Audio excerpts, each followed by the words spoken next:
Previously on Tomb of Annihilation. The main adventuring party, having survived the deadly encounter with the Batiri goblin tribe, set off back towards the river, albeit with 8 young, newly adopted goblins in tow. They eventually arrived at the Order of the Gauntlet stronghold, Camp Vengeance, but it was not the reprieve from the horrors of the jungle that they expected. Meanwhile, Ars and Tethys, having survived being flung across the jungle in a goblin trap, struggle to find their way back to the others. Through this unfathomable challenge, they are set upon by hungry dinosaurs who pounce on Tethys, sinking their teeth into him until everything goes dark. Welcome back everybody to Tomb of Annihilation, Part 10, The Ancient Guardian. If you are enjoying the series, please be sure to leave a like, a subscribe, and leave a comment on what you would like to see more of on this channel. Also, please give a follow on social media, Instagram, TikTok, Reddit, at Stories from the Big Chair to stay on top of all the latest updates. Thank you. And for now, enjoy the story. Fire.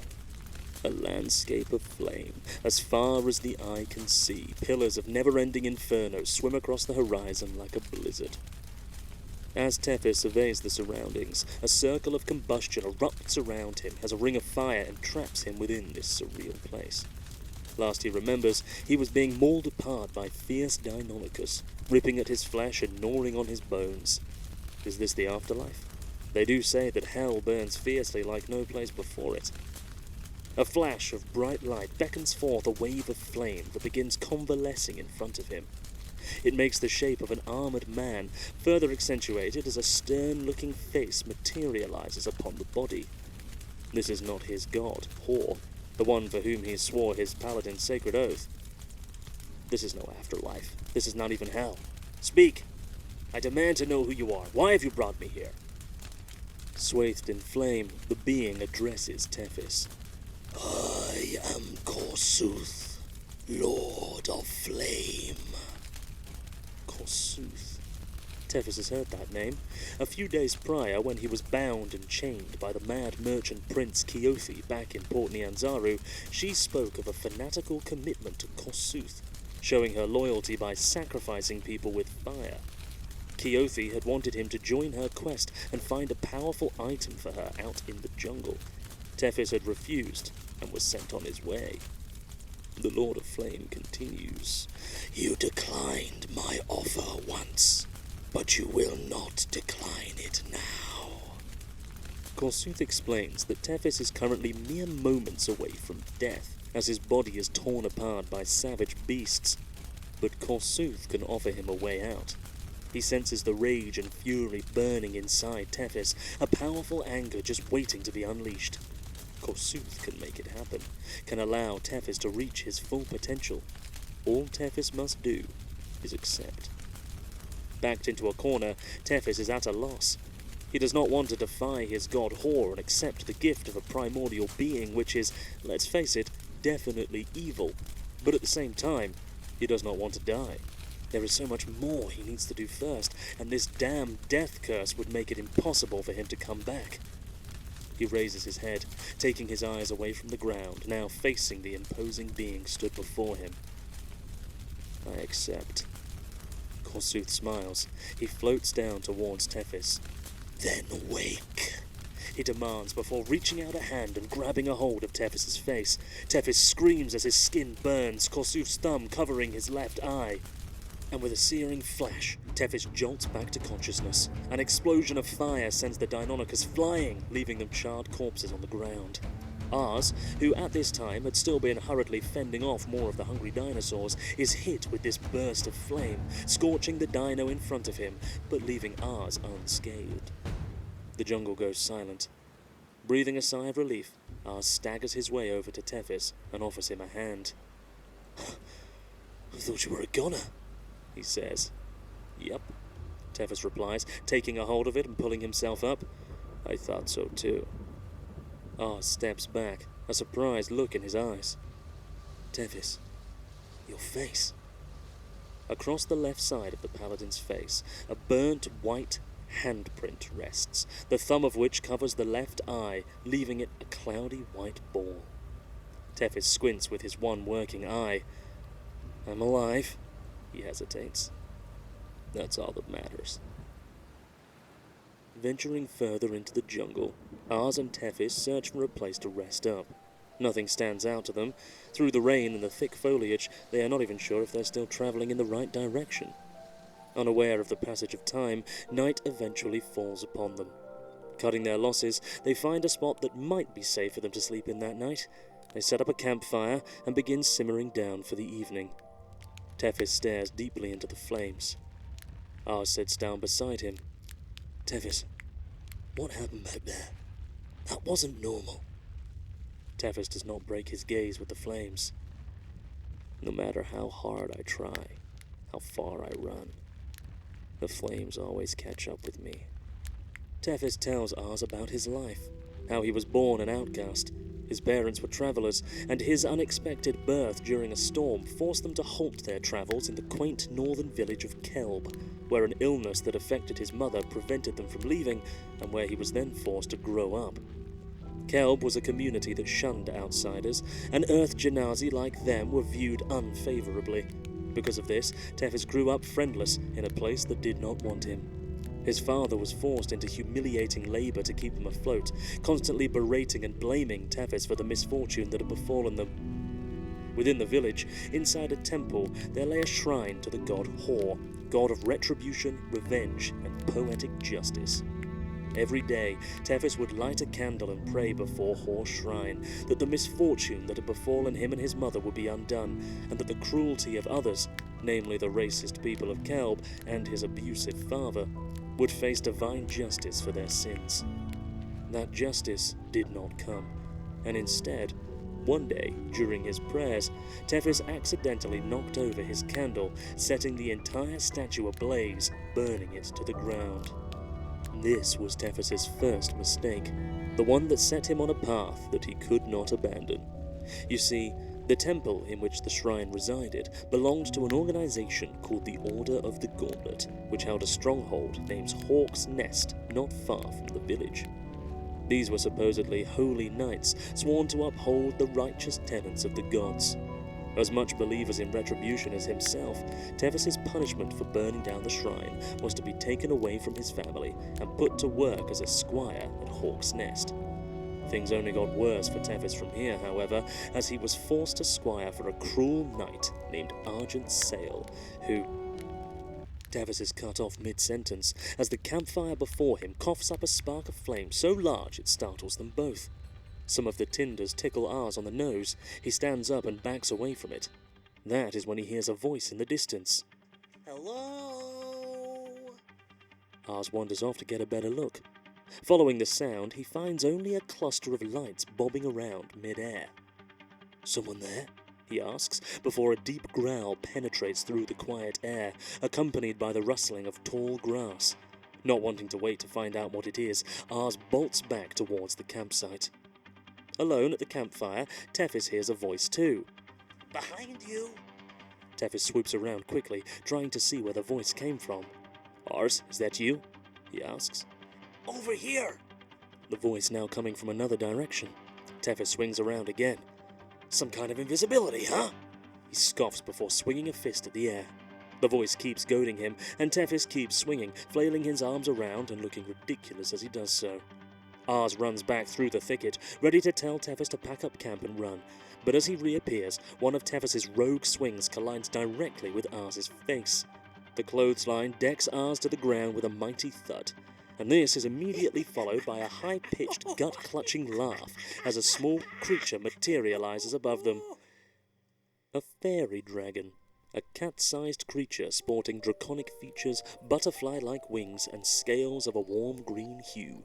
The creature giggles erratically at the tomfoolery that has just occurred before them. A trickster dragon. Here. A scholar at heart, Ars recognizes the creature, despite having never seen its like before. The small dragon chortles down to them. You both look so ridiculous. Okay, ha ha, very funny, Tethys retorts. Ars stands up and brushes himself down. You are an exquisite creature, truly. Do you have a name? The fairy dragon looks surprised and swoops down closer to them. Huh. You're not being angry. People so often get angry at my tricks, but not you. So you must be fun. Well, they call me Puck. Well, Puck, I'm Ars, and this is Tethys. A pleasure to make your acquaintance. Puck continues to jest about how thoroughly they tricked the goofy humanoids before asking what they're doing here. Ars explains as best he can, and Puck decides that, in return for them being good sports, he will give them a helping hand when it comes to directions. They ask about Camp Vengeance, and Puck reveals that they are only a day or two away from it, but they are going in the right direction. They also ask if Puck has seen anything of interest recently. Puck mentions passing by the city of snake people recently, but he wouldn't recommend going there. Otherwise, maybe they would be interested in visiting the ancient guardian who resides very close to where they are now. Expressing interest, Puck gives them directions, thanks them for their time, and bids farewell. That night, Tethys' dreams are disturbed by Korsuth once again. A message is delivered. Korsuth wants Tethys to fulfill the job that he had initially turned down from Merchant Prince Keothi. He must find the Grung stronghold within the jungle and take from them a magical ring that holds the power of controlling fire. Completion of this task is part of the price he must pay for Korsuth sparing his life. He has no choice but to accept. The following morning, the two of them follow Puck's directions until they find the ancient guardian. Standing next to some rocks and ferns is an 8-foot-tall statue, humanoid in shape with bronze fists, iron joints, an adamantine breastplate, and an iron helm with slits for eyes. The rest of the statue is made of sculpted wood reinforced with bands and rivets of adamantine. Scattered around its feet are offerings of food, feathers, coloured stones, and skulls. Not the typical statue found within the jungle, they both observe. This looks more like some sort of construct.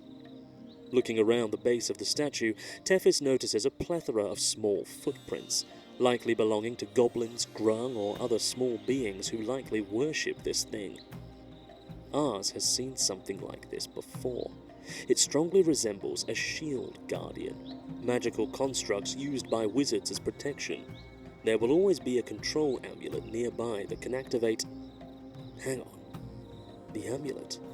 The one Ars took from Queen Grabstab of the Bateri tribe, usable only by wizards. He is a wizard. Taking the amulet from around his neck and looking at it, he reads the words etched onto it. Vaughn. Green lights appear through the slits in the iron helmet as the construct springs to life, shedding the vines and creepers that have grown over it. The shield guardian has likely been here for years. Vaughn turns to face Ars, waiting for an instruction. Ars communicates with Vaughn through thought only. Clear us a path. That way. Immediately, the construct tramples his way onwards through the jungle, tearing through the dense foliage and creating a path forward, one which Ars and Tethys waste no time in following. Perusing down the path laid for them by their new acquaintance Vaughn, and using Ars's familiar Blinky to help them stay on path by flying above the tree line, the two adventurers continue following their trajectory southeast in what they believe to be the direction of the Order of the Gauntlet's base. The dense jungle is unforgiving and wholly uninhabitable. Sometimes traveling just a couple of miles feels like it takes an entire afternoon. However, having Vaughn help guide their path removes quite a bit of pressure from the travelers, as they are certain that Vaughn's hulking presence and the ground shaking as he stomps his way through is very effective at warding off potential predators. The day seems long. The blistering heat of Chult, married with its torrential downpour, leaves all who traverse through it thoroughly fatigued.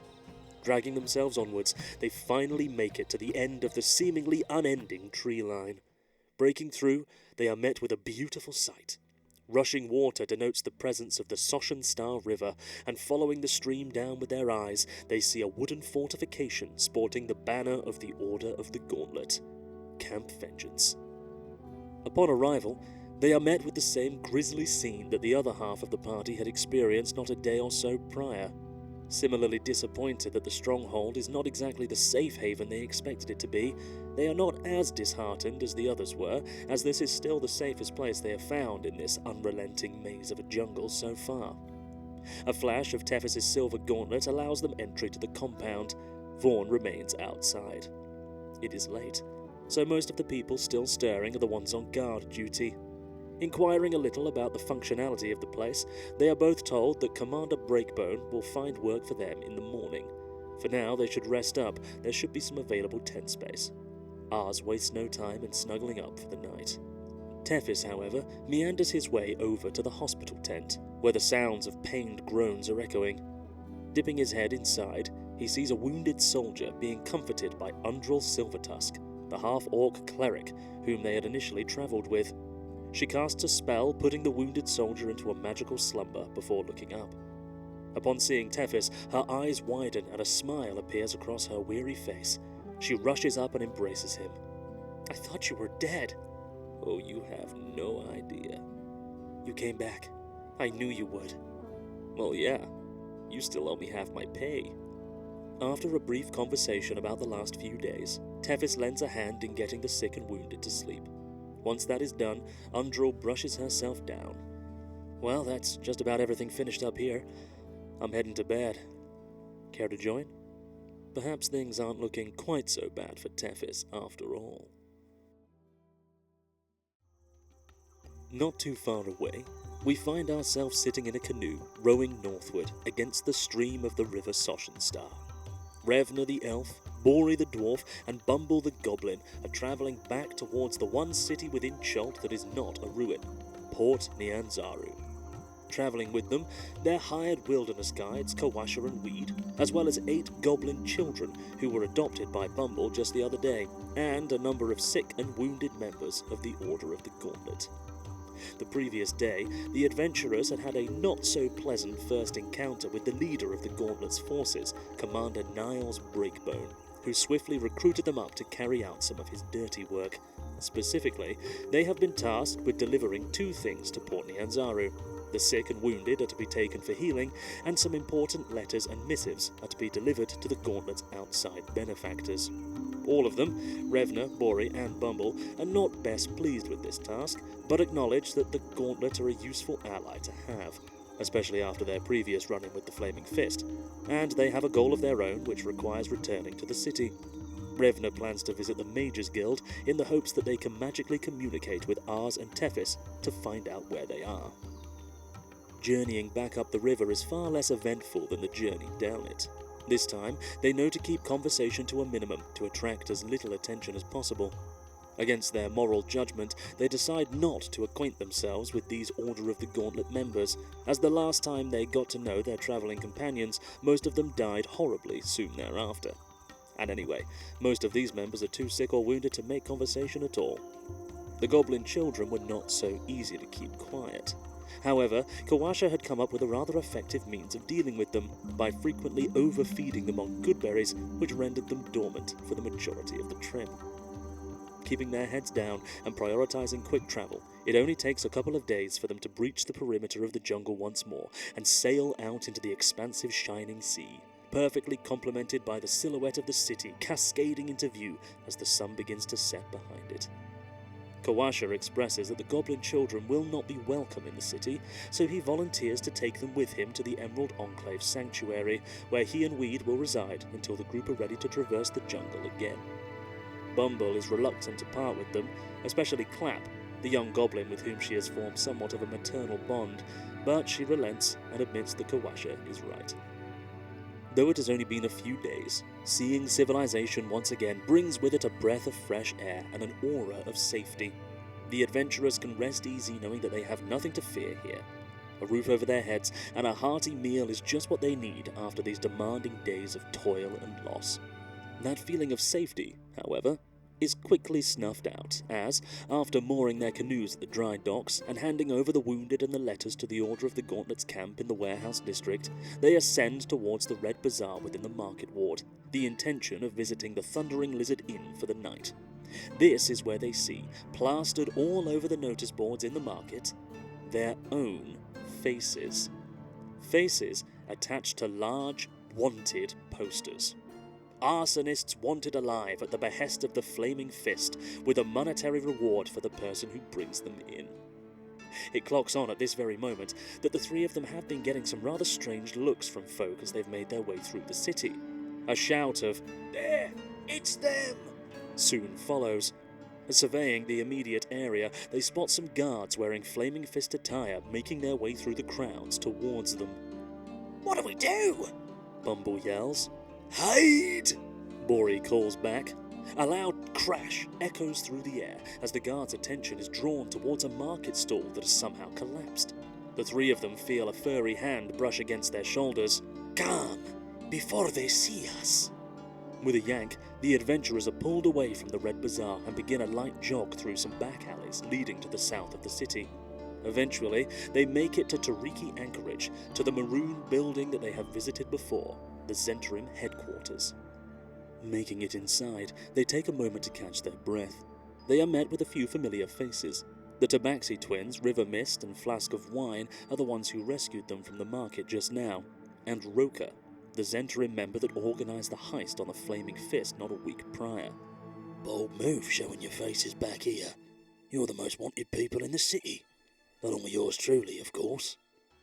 Revna steps forward. Why are you helping us? Simple, Roka replies. You scratch my back, I scratch yours. But the haste, Bori chips in. That was a disaster.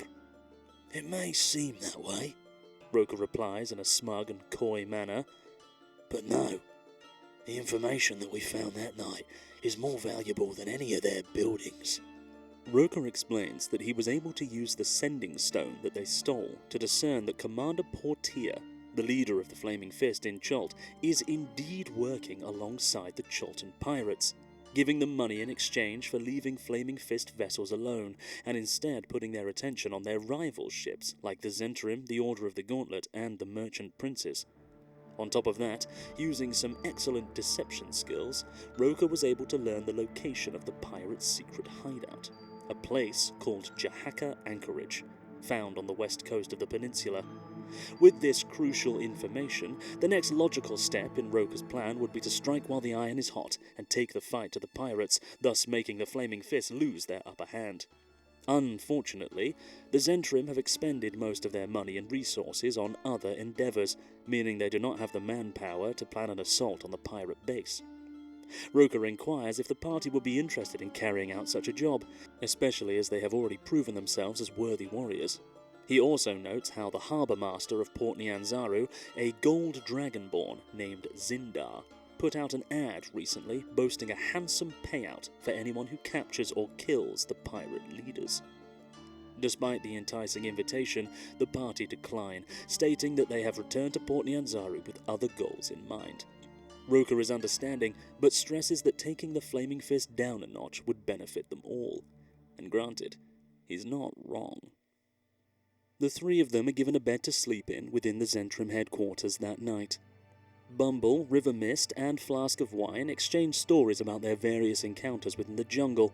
Bori takes the opportunity to properly polish his hammer and armor, and Revna meditates. That is it. The following day, doffing their armor and swapping their outfits out for totally inconspicuous hooded robes, the three party members make their way through the city. Travelling north, they arrive at the Mages Guild. Previously, Ars was the only member of the party to visit this place, so upon arrival, they get all the necessary introductions out of the way. Vladimir Thrond, the receptionist, is regretful to hear about Ars's fate, as he had sent Ars on some rather important work within the jungle to receive some stolen items. Revna expresses that they intend to magically communicate with Ars in the hopes of finding out where he is. Vladimir proposes that the most effective means of doing this would be through casting the spell Sending. Since neither Revna, Bori, nor Bumble can cast wizard spells, their best bet would be to purchase a spell scroll of the corresponding spell. There is a catch, however. Sending is a rather powerful spell, so purchasing the spell scroll costs a lot of money. Money that they do not have. Bori turns to the others. Well, looks like we'll be paying a visit to the harbour master after all. A wide grin spreads across his face. Let's hunt some pirates!